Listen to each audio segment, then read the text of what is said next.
I sometimes remember a story my father once told me. The story of a piano playing by itself in an old house and haunting it with its uncanny air. At night, the piano would play itself, struck by unseen fingers.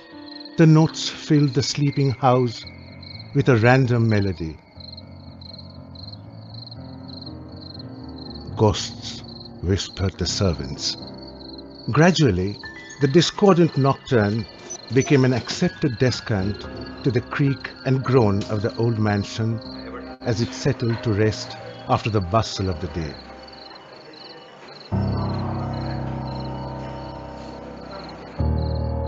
The piano played on, unnoticed.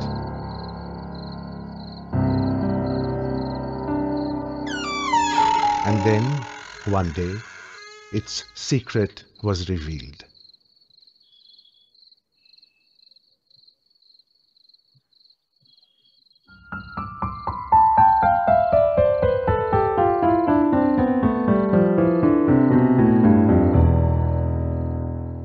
Favorite genre, I think, which is the ghost story. And it captures the beautiful atmosphere of an old, deserted house full of memories and full of the past. And we have so many such houses and such buildings and interiors here in our city. Maybe some of you live in some of them. And then there's also the humor of discovering that that dangerous, scary ghost that was playing away at night was actually nothing but a mischievous little mouse. So I think that's just a lovely beginning to the film. And as we go along, we get to know so much more about the piano. Full-time faculty in ILIT, and the year was, I think, 2014, if I'm not mistaken. And that year was being celebrated as 400 years of India-British relationship. Why 400? Because starting from the day of when Sir Thomas Roe visited Jahangir's court, so that was taken as the beginning. So in these 400 years of India-Britain relationship, what have been the cultural exchange? So there were some scholars in Cambridge, and we were there at ILIT, and there was a live discussion. So while listening to the discussions and all the ideas thrown up, this idea of this piano came up. That why not explore the journey of the piano against the backdrop of the city Calcutta, in the city Calcutta. Pianists, piano teachers, etc., who might contribute to the film. I went and met Jyotish Dasgupta, I went and met Fauzia Marika, had long discussions with them. I even went to Calcutta School of Music. Definitely Tony Braganza, he gave me a long list of the pianos that are there, including the pianos of the piano in the Mallik's house. Structure was the biggest challenge for me. British have gone they have made so many colonies everywhere. They have got the piano. So what is unique about the story? You know, what is the peg of your story? When the Tagores were experimenting with the piano and they are trying to create Indian music with a Western instrument, then she said, here is the story. আমাদের পরিবারে শিশুকাল ভিত্তিক গান চর্চার মধ্যেই আমরা বাড়িয়া উঠিয়াছি। আমার পক্ষে তাহার একটা সুবিধা এই হইয়াছিল, অতি সহজেই গান আমার সমস্ত প্রকৃতির মধ্যে প্রবেশ করিয়াছে। That there are a lot of songs that Tagore was influenced by his older brother, Jyotirindranath Tagore, who was a fine pianist and probably played the violin as well. জ্যোতিরিন্দ্রনাথের এই পিয়ানো বাজনা তাকে উদ্বুদ্ধ করেছিল ভারতীয় রাগরাগিণীকে ভেঙে চুরে গড়ে নিতে। এটা আমার কথা নয়, রবীন্দ্রনাথের কথা। তিনি রাগরাগিণীগুলোকে এমনভাবে ভেঙে চুরে নিতেন যে তার মধ্যে একটা অন্য মাদকতা সৃষ্টি হতো। লিখলেন ইটালিয়ান ঝিঝিট। ক্ষম সখা ক্ষম গো সখা যোগব্রতে বাধা। এইটাই যদি আমরা কীর্তনে আকরে মানে ধরি তাহলে কিরকম হয়? ক্ষম গো সখা ক্ষম গো সখা যোগব্রতে বাধা দিও না। কিন্তু যখনই পিয়ানোর বা ওই পাশ্চাত্য রীতিতে জ্যোতিরিন্দ্রনাথ এটাকে করছেন, সেইটাকেই অন্যভাবে ফেলে দিচ্ছেন তালে। খমগ শাখা খমগ শাখা যোগব্রতে বাধা দিও না, প্রেমের কথা আর বলো না। এক সময়ে পিয়ানো বাজাইয়া জ্যোতিদাদা নূতন নূতন সুর তৈরি করায় মাতিয়াছিলেন। প্রত্যহই তাহার অঙ্গুলি নৃত্যের সঙ্গে সঙ্গে সুরবর্ষণ হইতে থাকিত। আমি এবং অক্ষয়বাবু তাহার সেই সদ্যজাত সুরগুলিকে কথা দিয়ে বাঁধিয়া রাখিবার চেষ্টায় নিযুক্ত ছিলাম। গান বাঁধিবার শিক্ষানবিশে এইরূপে আমার আরম্ভ হইয়াছিল। That my research was distinctly categorized into 18th century, 19th century, 20th century. Now, in the 18th century, mainly what was happening is that the Indians were slowly getting exposed to the piano, to the English language, to Western culture, etc., etc. Okay. So it was the Britishers or the Western people who were doing the experiments. All right. So in the film, there are two very interesting experiments mentioned, both of which happened in the 18th century. One is Hindustani air, which is as good as forgotten in India today. The Britishers also, the men as well as women, they went and they had a good time. So the singers and dancers there, so that naturally the Britishers were through going to the Nautch Party, they got exposed to a very different kind of music. So they were curious, they wanted to explore. So they brought this dancer, the singers home, and they said, you sing for us. And they used to write down the notation, the adapted Christianity. So these gospel songs were written in Bengali by William Carey and his associates. And those were sung also naturally in Bengali, but the tunes were Western. So in the churches, the piano played, the accompaniment of the piano, they sang. So this was in the Western, in the 18th century, where the experimentations or this crossing over, as we say, was the initiative was taken by the Western people. But in the 19th century, during the Bengal Renaissance, when the Indians became conscious about their roots, but at the same time with English education, they got so much of exposure. In the 19th century, we see these experimentations being done by the Indians.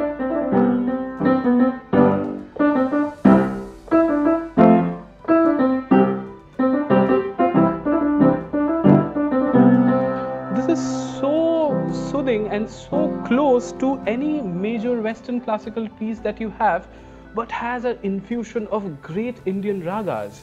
Like when you hear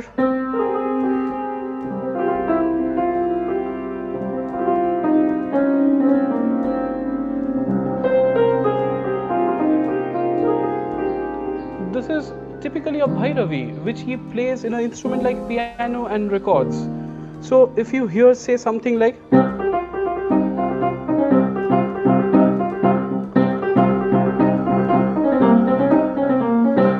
Dhoom Machade Dhoom in Bollywood, but it goes so well with this Bhairavi. You find all the composers finding a space in a instrument like piano because it has those two parts where you play the melody line, beat Oriental, beat Western, and have your backup like a supporting instrumentalist on your bass clef. I think that's true for a lot of us who grew up a little earlier. But because the piano as an instrument became kind of replaced by the keyboards, which doesn't have the romance and the grandeur and the presence of a piano, I think the very younger generation of students may not have seen a piano on the screen as much as we did when we were watching films as youngsters. Maybe, I'm not sure. But this is something that has happened now, which is that the keyboard has kind of replaced the piano. Balsara, Gyan Prakash Ghosh, Hemanto Mukherjee, or say Sholil Chaudhary started to script Western music in a typical Indianized notation with the sargam, the saregama padhanisa, written in Bengali syllables, in Bengali alphabets, you can say. This is an original written script from V. Balsara. Maybe he shared it with Gyan Prakash Ghosh. There's in Jhijoti, Then you have something in Nat Bhairav. So I'll play for you one of those. This is Bilawal, which has all the straight white keys and has no kind of minor notes involved.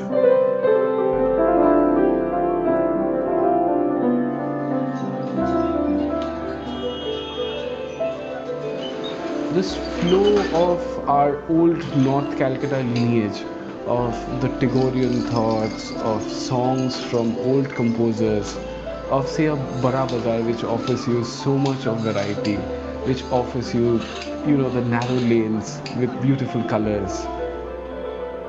It had a complete different thing. Even if you walk down through the area we are born in the old part of the city, you find Roman structures. So you get to see a piece of Rome in Calcutta.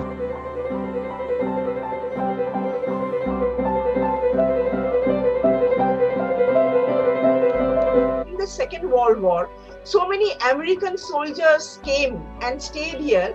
So they brought a lot of their cultural things from there, one of them being jazz. So in fact, the Indians got to hear jazz music, most probably from the American soldiers. So in these hotels, of course, that the pianos were there, and those pianos were, many jazz pianists came, Dave Brubeck, etc. They came to Calcutta, they stayed at the Great Eastern Hotel, they played the piano.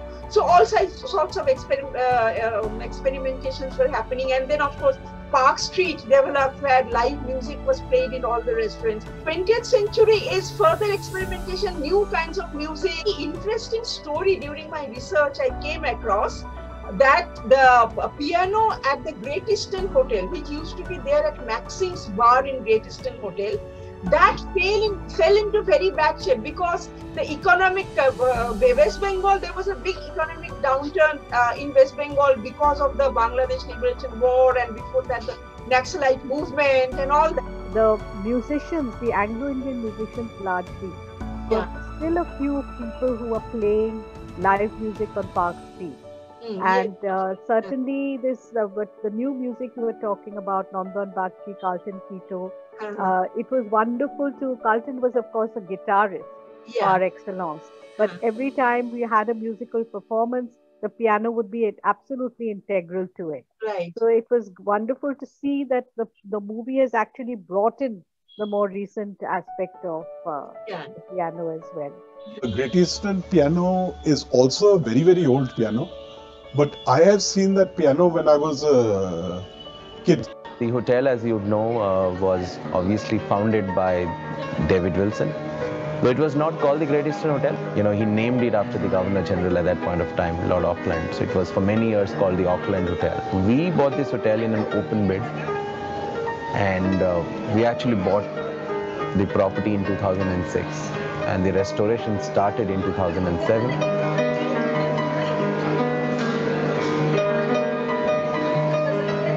It's quite emotional because when I came into this property, I saw this little piece lying in one corner, completely, it looked like an old wooden trunk, and it was lying in one corner and someone had just kept it aside.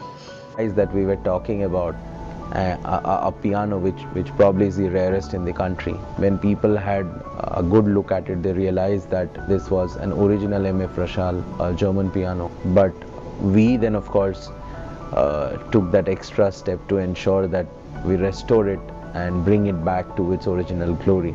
And she came to me and she said that, see, we are opening in 2 months' time. And I don't care what the expenses are, but I want that piano put back into original shape. And we want a complete overhaul and all that. Took it up as a challenge and I did it. And we really brought it back to its old grand state.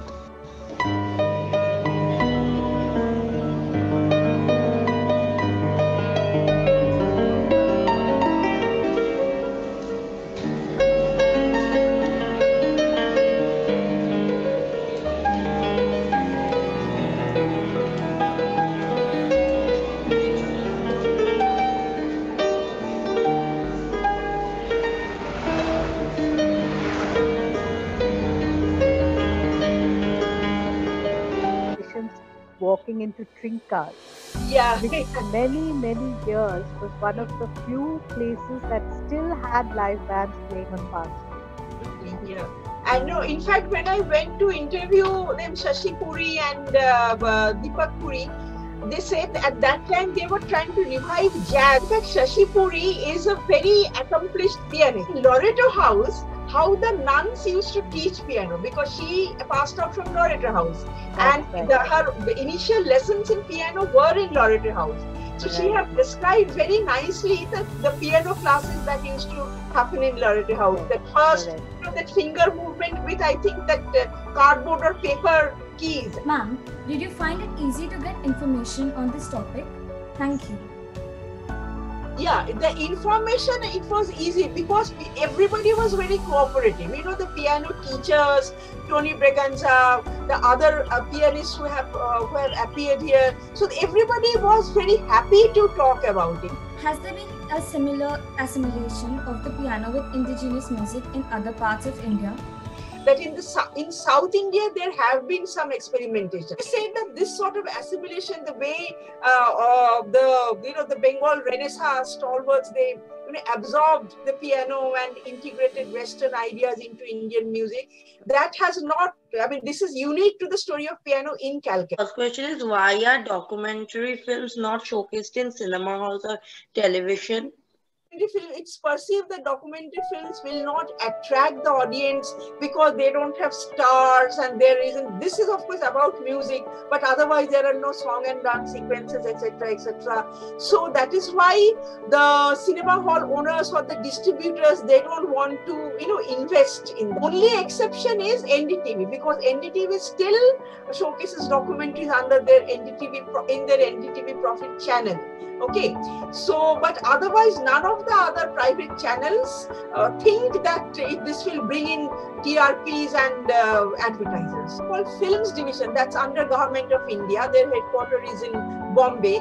The Films Division makes documentaries. There was a time when they made monthly news reviews and they continue to make documentaries. So when we were young, even in the 80s, before in a movie hall, before a movie began, there was always either a real Indian news review from Films Division or documentaries. Okay, so that was a kind of compulsory way. They filed a case that why we have to compulsorily show this Films Division documentary and then share our revenues with Films Division when we ourselves are not earning enough revenue. They won the case. That after that, screening of these documentary films in the movie halls stopped. What is the difference between a documentary film and the films which we normally watch? The films that you watch in the movie halls, those are stories, imagined, maybe based in reality, based on true stories, but those are scripted and professional actors come and they act. Okay, so everything is planned, everything is scripted. And documentary is something where you capture a real life situation. I'd love to ask you, how long does the movie take from its starting direction, which is based around such a topic? Because it's you have turned the movie into an idea. You have turned the idea into a whole documentary. So I'd like to know, how long does it take to direct? Diverse. That is why perhaps it took me a little longer. So as I said, I started thinking about the film sometime in 2014 after that Skype meeting with the Cambridge teachers.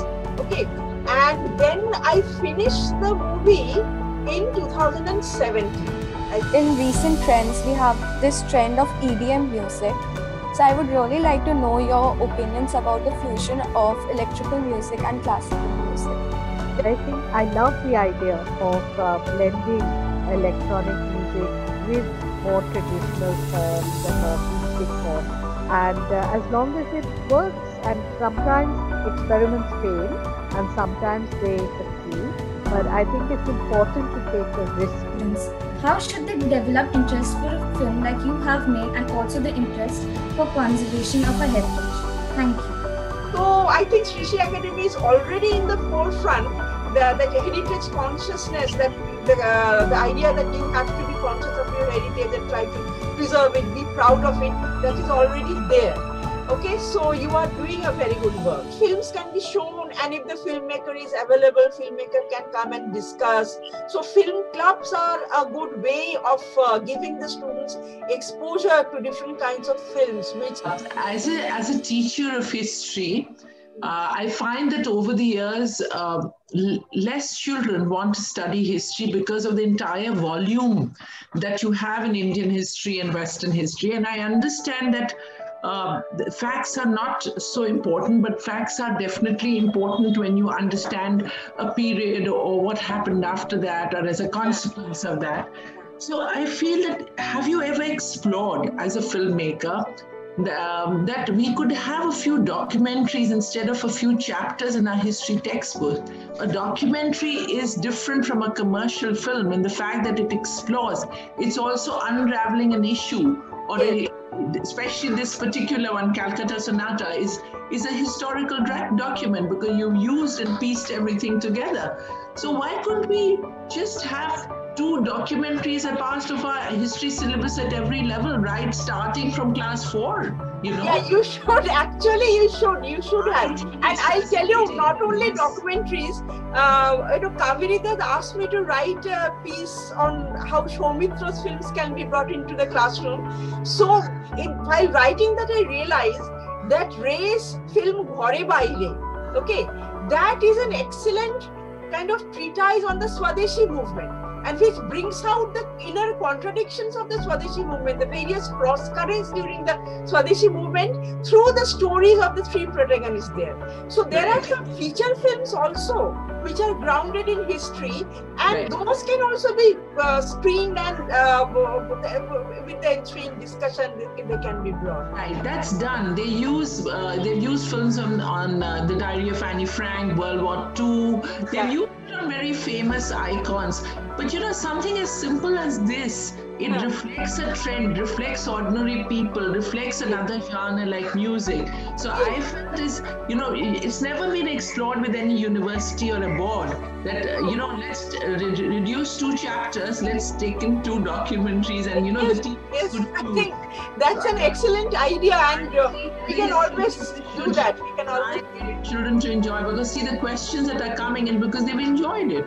It struck off some chord in their mind and they want to know more. So that was just my comment. Are there any such texts or even pieces on the celluloid with the piano or with a very strong musical influence which have shaped your ideas about music ever since you were a child, which have left behind an indelible impact in your mind? Tarun Majumdar's film, was it Dadar Kirti?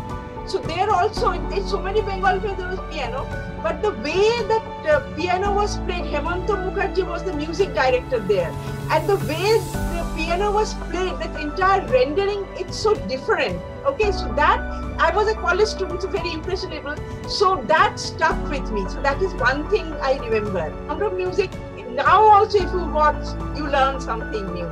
Yes. So do you think it became popular because there was some sort of similarity between a piano and a harmonium? The key wise, the look wise, do you think the harmonium's presence in our culture embraced piano? Do you think that's why it became? No, I don't think so, because if we start with Tagore's, Rabindranath Tagore never encouraged the harmonium for some reason, but piano they have imbibed very much, but he never encouraged the use of the harmonium. Well-to-do homes, they all bought piano, and now also if you walk into their homes, you will see the piano, although it's never used. Okay, or sometimes they hired also. Every month they paid a rent for the piano, but they had a piano in the house. And the homes that could not either fit a piano in the house, or maybe they couldn't afford it, they used to have a table organ.